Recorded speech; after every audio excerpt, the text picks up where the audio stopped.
Susijęs. Nu, Sauliuka, sveikinimai Lietuvai iš Lietuvos. Čia yra Lietuvos teritorija. Nes tenai neleido Sauliui filmuoti iš karto prie apačioj, prie to įėjimo. Ir mes rašom dienoraštį, Saulius rašo, visą tik Saulius. Ir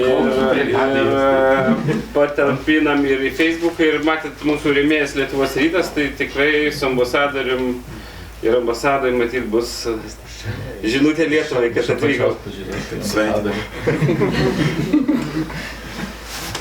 O tai linkėjimai iš Lietuvos ambasados atstovai. Džiugu, kad viskas gerai, kad atvykot. Dabar galima kažkaip pasišildyti, gal kavos pasiilgot. Kavos pasiilgom? Kavos. Arbatos. Tai prašom. Mes čia dabar mes įvažiavom. Uralskas, Orenburgas. Va čia.